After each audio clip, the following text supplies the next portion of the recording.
Bonjour à tous, je sais pas si vous vous rappelez, mais la dernière fois, on avait présenté deux cératopsiens choisis au hasard. Aujourd'hui, je vous propose de faire pareil, mais avec des hadrosaures. Alors c'est parti. Et le premier hadrosaure que je vais vous présenter est le Haralosaurus. Il vivait il y a entre 65 et 70 millions d'années avant notre ère, à la toute fin du Crétacé, en Asie centrale.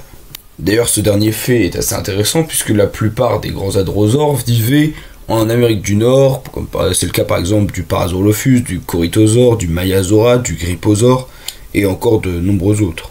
En revanche, comme tous ces derniers, évidemment, ils se nourrissaient de végétation qu'ils broyaient avec des centaines de petites dents.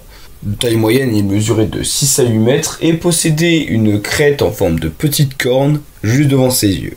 Cette corne était osseuse et était bien loin en apparence des spectaculaires crêtes de Parasaurolophus ou de Corythosaure. Bien qu'il ne soit pas le plus spectaculaire des hadrosaures, sa présence en Asie suggère que l'Amérique et l'Eurasie aient peut-être été reliés à certains points lors du Crétacé, ce qui aurait pu permettre ces échanges phoniques.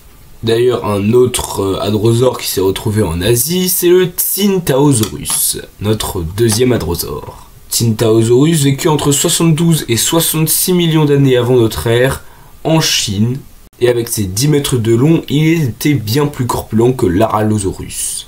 La crête du Tsintaosaurus était unique.